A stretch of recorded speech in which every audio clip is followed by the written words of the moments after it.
بسم الله الرحمن الرحيم وتلفزيون يونيفرسال ستوديو ku yaala magaalada London daawadayaal waa maalin khamiis ah bisha Oktoobarna waa 2025 wararka caalamka telefishinka Universal iyo iminka iyo qodobada ugu waaweyn biidnillaahi kariim wararka ka imanaya dhinaca Gaza waxay shaaca ka qaadeen weerarada in la sii adkeeyay taasoo dad badan lagu laayay saacadihii ugu dambeeyay magaalada Gaza iyo waliba magaalooyinka kale ee u dhow intaba wararkii ugu dambeeyay waxay sheegayaan dad ilaa 50 qof in lagu laayay magaalada Gaza banaanadeedana lagu laayay dad kale taasoo tirada ilaa 70 ku dhaweynaysa dhinaca kale waxaa jira barakicintii xoog lahayd iyo burburkii loo geysanayay guud ahaan magaalada iyadoo dadka la isugu geynayay sida ay sheegeen dhinaca koonfurta taasoo culays xoog leh oo jiray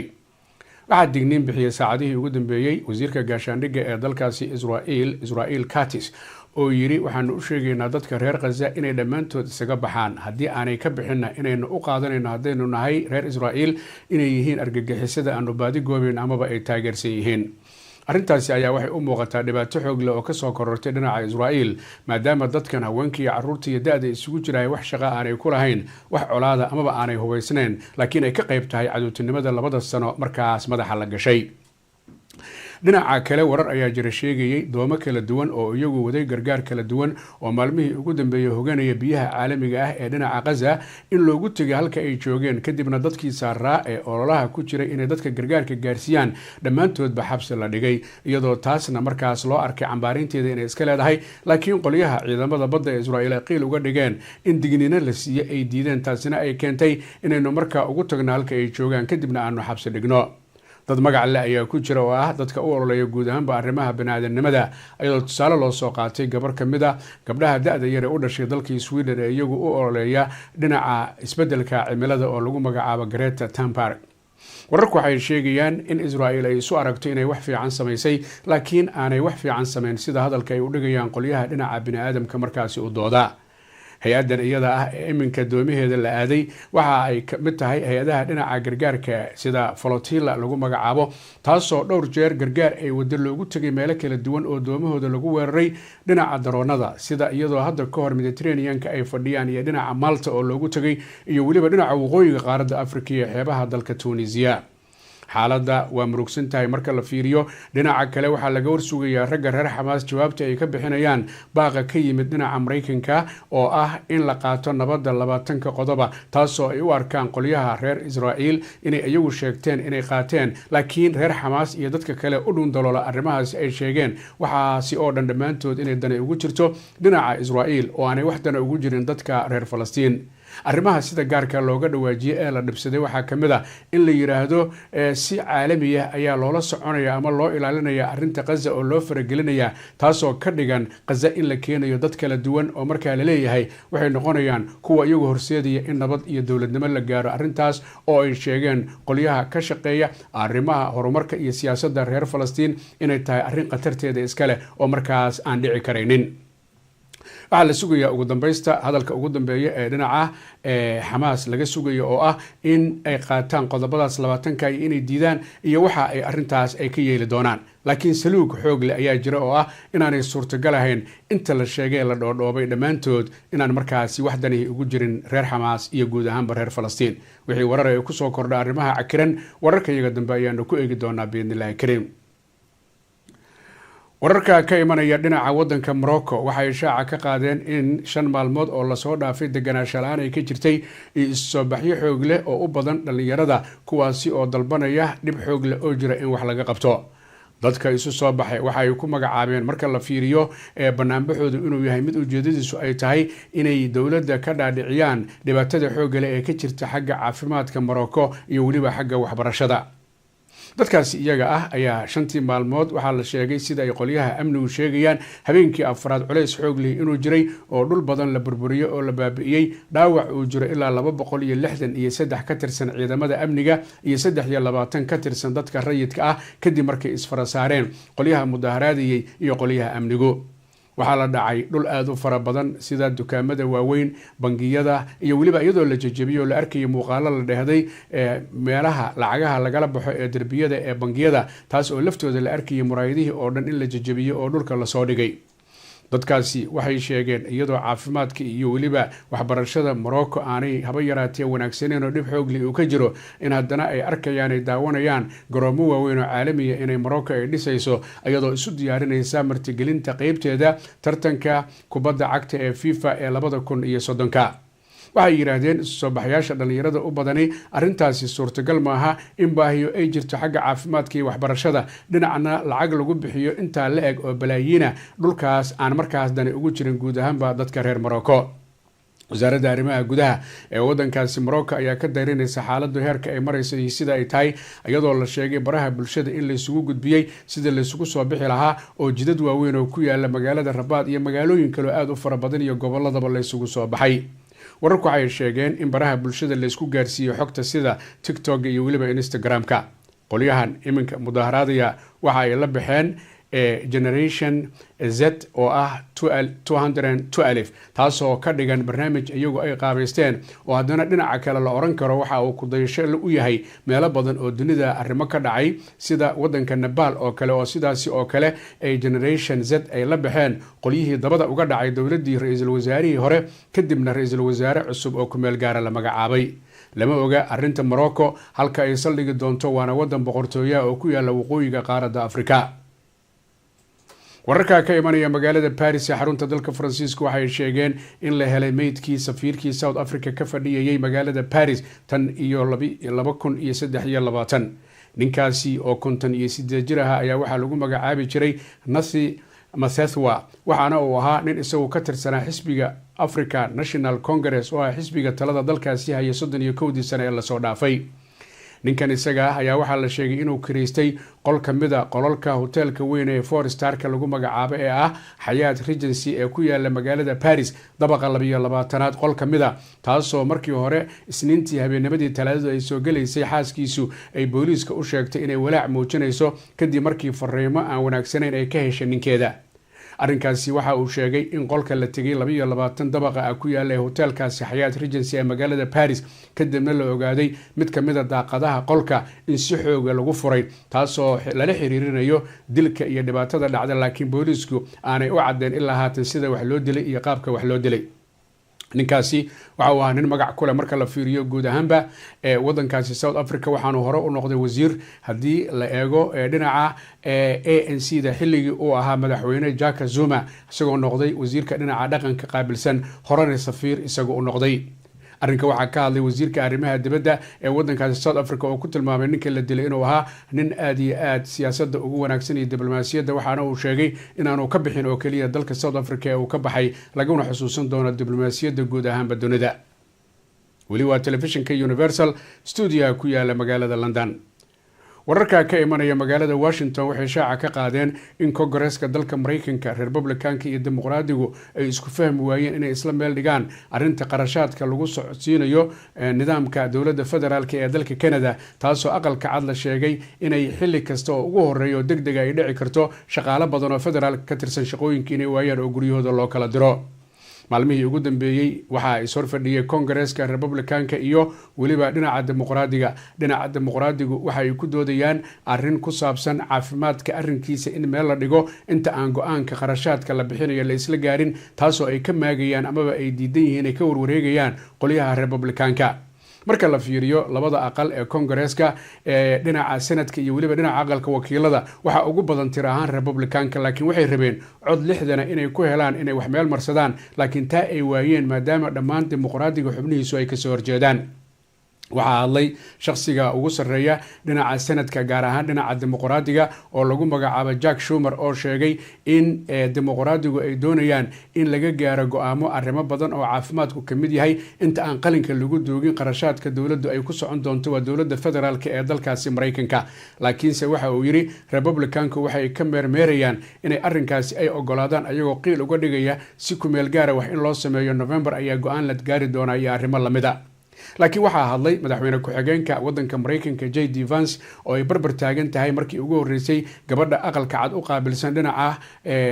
warfaafinta oo lagu magacaabo Caroline Levitt waxaana ay sheegeen inay iminka u muuqato in la ismari leeyahay oo ay farta ku godayaan qolyaha dimuqraadiga oo ay leeyihiin iyaga ayay ahayd wixii la rabay inay sameeyaan laakiin aan samaynin maaha markii ugu horreysay sidan oo kale ay u murmaan kongareeska labada dhinaca republicanka iyo weliba dhinaca dimuqraadigu ee marar badan ayaa jirtay oo sidaasi oo kale laysugu diidanaa gaar ahaan xilligii uu madaxweynaha ahaa madaxweynihii hore ee wadanka maraykanka ee dhinaca dimuqraadiga ee Barack Obama. lama oga saacadaha soo socda xaaladdu siday noqon doonto, balse haddii sidan laysu horfadhiyo laysdiidanaado maraykanka waxaa dhici doonta shaqaale aad u fara badan oo federaalka in guryahooda loo diro maadaama aanay jirinin wax markaasi la siiyo amaba faraha loo geliyo. wixii warar ay kusoo kordha cakirnaanta ka jirta kongareeska maraykanka iyo isdiidanaanta republicanka iyo dimuqraadiga wararkayga dambe biidnillaahi kariim. wararka ka imanaya jamhuuriyadda dimuqraadiga ee Congo waxay shaaca ka qaadeen in la maxkamadeeyay madaxweynihii hore ee dalkaasi jamhuuriyadda dimuqraadiga ee Congo Joseph Kabila oo iminka 54 jir laguna xukumay dil toogasho ah iyadoo lagu eedeynayo qiyaamo qaran inuu sameeyay dilal uu ku kacay iyo arrimo kale oo kufsi gaar ahaan xilligii xilka uu hayay oo 18 sano ah marka laga bilaabo 2001 ilaa iyo xilligii dambe ee uu jagada wareejiyay 2019. Joseph Kabila xilka markii uu ka degay muddo kadib waxa uu aaday wadanka South Africa oo uu muddo joogay oo uu xilka ku wareejiyay madaxweynaha iminka Tshisekedi ayna isku fiicnaan jireen laakiin markii dambe la isqaynay oo la isqoomay. markii uu ka soo laabtay bishii April wadanka South Africa halkii uu tagi lahaa magaalada Kinshasa ee xarunta wadanka ma aanu tagina wuxuu tagay magaalada Goma halkaas oo ay haystaan kooxda lagu magacaabo M23 oo ay dabada ka soo riixday waa mucaarada ee dawladda Rwanda. markii uu halkaa yimid iyo Goma shaki badan ayaa yimid kadibna waxaa shiray guud ahaanba baarlamaanka iyo sanadka wadanka jamhuuriyadda dimuqraadiga ee Congo ayagoo kala laabtay arrinkii horey loo siiyay oo ahayd inuu noqdo xildhibaan joogto ah abid laakiin la arkay inuu yahay madaxweynihii oo ka soo jeestay meel kale oo dawladda diidan kadibna lagala laabtay. maxkamadiintiisa ayaa kadib bilaabatay isaga oo maqan muddo ayay socotay ilaa April iminka ayaa laga dhawaajiyay dil toogasho in lagu xukumay isagoo isdifaacaynin oo markaasi maqan. lama oga xaaladdu sida ay noqon doonto inuu Kinshasa tagi doono isdifaaci doono inuu halkiisa joogi doono iyo Goma iyo in uu tagi doono meel kale walow wararka iminka jira ay sheegayaan inaan la ogeyn halka uu iminka ku sugan yahay madaxweyne Joseph Kabila. waxaa dhalay nin la yiraahdo Laurent Kabila oo ahaa nin jabhada oo isagu dawladii hore markaasi riday laakiin 2001 la toogtay kadibna wiilkan oo wiilkiisa xukunka loo dhiibay 18 sano oo la soo dhaafay. weli waa telefishinka Universal Studio ku yaala magaalada London.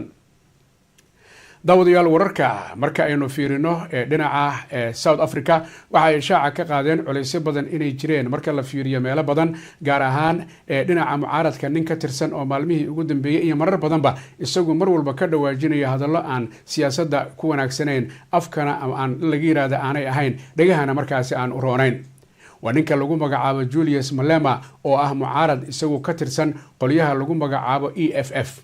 ninkaasi isaga ah ayaa la maxkamadeeyay oo la xukumay waxaana lagu eedeeyay inuu sameeyay khaladaad la xiriira isagoon awood u lahayn wax sharciyan aan haysan inuu xabado kor u riday mar ay xisbigiisu ay shirayeen taasoo keentay dhowr xabadood oo 12 jeer inuu riday meel fagaara ah taasoo loo haysto oo la yiri isagoon sharci u haysan iyadoo aan loo ogolayn ayuu meel fagaara oo xabadaha ka riday. waxa kale oo Julius Malema lagu haystaa arrin ku saabsan hadallo nacayb uu ku jiro oo uu ku qodbadeeyay oo ah mid isagu kala saaraya dadka madowga iyo kuwa cadaanka ah sida wadajirka ugu nool dalka South Africa. wararku waxay sheegeen in hadallada laga haya nacaybka ay kamid tahay dadka madowga ah inay boobaan dhulka dadka cadaanku ay leeyihiin taasoo loo arkay inay tahay kicin uu kicinayo mar haddii nidaamkii apartheidka amaba mid kala sooca dalkaasi ka jiray oo meesha ka baxay 1994 oo ay nimankan ANC ee madowga markii hore ay xukunka qabsadeen oo madaxweynihii geeriyooday ee Nelson Mandela. wixii markaa ka dambeeyay si caadi ah ayaa loo wada noolaa iyadoo madaxweynayaal kala duwan oo dhammaantood madowga ay qabteen sida iminka Ramaphosa, Jacob Zuma uu markaa isagu uu ka horeeyay iyo Thabo Mbeki. laakiinse ninkan Joseph Malema maaha markii ugu horeysay sidan oo kale loo eedeeyo ee waxaa la sheegaa isaga laftiisa inaanay isku wanaagsanayn ama aanay isku fiicnayn marka la fiiriyo wadamadan dibadda sida UK oo kale iyadoo bilo ka hor loo diiday dalku galka UK oo uu ka qayb gali lahaa shirka dhici lahaa magaalada Cambridge taasoo la sheegay in xilliga uu codsaday dalku galku ay ahayd xilli dambe oo intana fasax uu ka jiray amaba shaqada aan la joogin laakiin isagu uu arko arrintaasi in si toos ah loogu weeraray oo loo diiday inuu soo galo wadanka UK. waliba warbixintu waxay sheegtay in dawladda UK xafiiskeeda arrimaha dibadda iyo safaaradda South Africa ay sheegeen Julius Malema in lacagtiisii loo celiyay oo markaasi loo sheegay nidaamka caadiga ah in loo maray. wararka ka imanaya dalka Mareykanka waxay shaaca ka qaadeen dad gaaraya ilaa 120 Iiraaniyiin ah in laga soo dhoofiyay wadankaasi Mareykanka kuwaasi oo la sheegay si sharci darro inay ku deganayeen oo loo dhoofiyay dalka Iiraan iyadoo la soo marinayay wadanka Qatar gaar ahaan magaalada Doha. wararku waxay sheegeen barnaamijkan Iiraaniyiinta lagu soo dirayay amaba looga masaafurinayo wadanka Mareykanka inay ka qayb tahay barnaamijka madaxweynaha dalka Mareykanka Donald J Trump oo liisi doorashada 2024 uu ku galay oo ah dhammaan dadka aan sharciga haysan oo ilaa 7 milyan gaaraya meel kasta adduunka ka yimaadeen inuu dabada uga dhici doono oo uu dalkiisa ka saari doono. taasi waxay keentay markuu xukunka qabtay January in uu markiiba bilaabay oo wadamo dhowr oo dibadda ah oo heshiis la galay si lacag loo siiyo oo ay dadkan markaas u qaabilaan gaar ahaan kuwa aan dalkoodii loo celin karin. wadamada dadka loo daabulay waxaa ka mid ah dhinaca wadanka lagu magacaabo Costa Rica iyo weliba dalka Panama iyo weliba wadanka kale ee lagu magacaabo El Salvador. dalal kale oo qaaradda Afrika ayaa iyagana dadka la geeyay sida Rwanda iyo weliba Eswatini dalka lagu magacaabo iyadoo dhinaca kalena South Sudan iyada lafteedana la geeyay. dhinaca Ghana ayaa ka mid ah dalalkaas la geeyay ee dadka laga masaafuriyo guud ahaanba. taa macnaheedu maaha dadka la geenayo dhulalkaas kala duwan inay u dhasheen ee waxaa loola jeedaa sida maalan wadanka Panama iyo wadanka Costa Rica dadka la geeyay waa dad aan sharci haysan laakiin asal ahaan ka soo jeeda qaaradda Asia. arrintaas waxaa cambaarin dusha uga tuuray qoliyaha xuquuqda bini'aadamka oo sheegay haddii dadkaasi aan loo celinayn dalalkooda inay khatar ku jirto noloshoodu haddii la geeyo wadan saddexaad. iminka Iiraaniyiinta 120 waxaa weheliya ilaa 400 oo kale oo iyagana la soo daabulayo waqtiyo kala duwan oo dayuurada laga soo saarayo Mareykanka lana geynayo dhinaca Qatar kadibna loo dhoofinayo dhinaca Iiraan maadaama xiriir iyo diblomaasiyada aanay ka dhaxaynin Ameerika iyo Iiraan. arrinkan iminka dadka lagu dhoofinayo Iiraaniyiinta reer Iiraan iyo Tehran waxaa kala hadlayay oo dowladda Ameerikaanka matalayay safaaradda Pakistan ay ku leedahay magaalada Tehran. daawadayaal qodobka ugu dambeeya warkeena markaynu fiirino khaladaad badan ayaa ka dhaca isbitaalada dunida oo ay dhaqaatiirta iyo kalkaaliyaasha caafimaad ay sameeyaan taasoo keenta in noloshooda la galaafto dad badan oo markaasi qaliimo kala duwan geli lahaa ama daawo khaldan la siiyo. qaarkoodna ayba dhici karto marka la qalo in qalabka qaliinka qaarkiis calooshooda looga soo tago kadibna dib loo eego kadibna haddana marka la qalo. iminka wararka ugu dambeeyay UK waxay sheegayaan isbitaal lagu magacaabo Freeman Hospital oo ku yaala magaalada Newcastle in culays xoog leh uu ka jiray waqtiyadii ugu dambeeyay. haweeney dhakhtarada oo iyadoo wax qasha gaar ahaan dhinaca wadnaha haddii ay tahay qaliinka caadiga ee wadnaha iyo haddii ay tahay wadnaha oo qofka laga bedelayo oo lagu magacaabo Karen Booth ayaa waxaa la sheegay in ay sababtay 7 qofood inay dhintaan isbitaalka Freeman ee ku yaala Newcastle oo ay qaliimo kala duwan iyadoo ay gashay. arrinkaas ayaa warbaahinta kala duwan ay baaritaan ku samaysay waxaana la sheegay in ay qoliyaha iyada la shaqaynayay ee dhaqaatiirta kale iyo kalkaaliyaashu ay caddeeyeen culays xoog leh in laga arkayay Karen Booth marka ay wadnaha dadka ay qalayso aqoonteeduna ay yareed isla markaasina waayo-aragnimo aanay haysan ku filan isla markaasina aanay weydiinin dhaqaatiirta kale hadday u aragtay in khatari ay jirto. arrintaasi waxay sababtay 7 qofood oo ay wadnaha ka qashay Karen Booth 7diiba in markaasi ay geeriyoodaan. wararku waxay sheegeen markii arrinkan uu soo shaac baxay 2018 inaanay qoliyaha NHS aanay wax tallaabo qaadan laakiin baaritaankeeda la bilaabay 2021 taasoo ka dhigan 2019-2020 inay weli sii shaqeynaysay.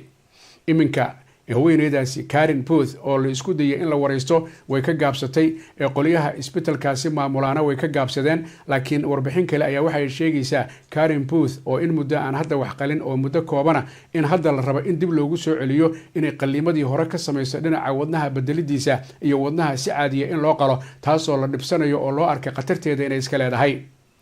NHS wadankan ee dhinaca caafimaadka qaabilsan wax wara iyo xoga lagama hayo laakiin warar ayaa sheegaya in baaritaan xoog leh uu socdo.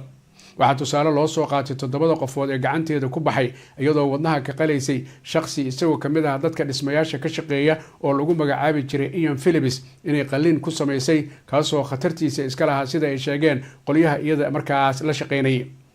qoyskii ninkaasi uu ka baxay Ian Phillips ayaa iyagu dacwad muujiyay iyo walaac oo sheegay xaaladdu inay khatar ahayd wax warana aanay NHS ka haynin ilaa haatan ay ka sugayaan jawaab waafiya.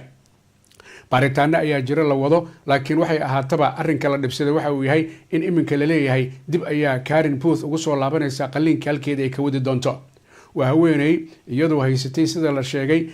shahaadada qaliinka dhinaca cilmiga laakiinse haddana la ogaaday oo dadka ay la shaqeeyaan ay arkeen inay waayo-aragnimadoodu aad u yartahay laakiin culays ay tahay in 7 qofood lala sugo siday hadalka u dhigayaan qolyaha iyada markaa muddaca ku ay ka soo horjeeda in lala sugo 7 qofood inay markaa gacanteeda ay ku baxaan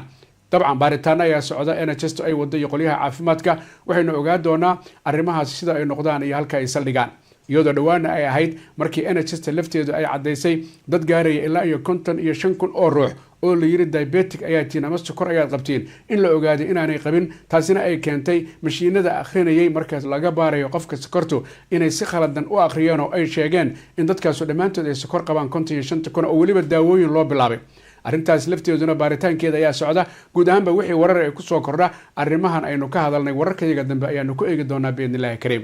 daawadayaal inta ayaan kusoo qatimayaa wararkii caalamka telefishinka University Studio ku yaala London maxamed axmed xaaji maxamed cagmadhige ayaa idiin soo gudbinaya tan iyo kulan dambe biidnillaahi kariim aan isu ducayno meel kastoo naga dhaahanayseen wassalaamu calaykum waraxmatullaahi tacaala wabarakaatuh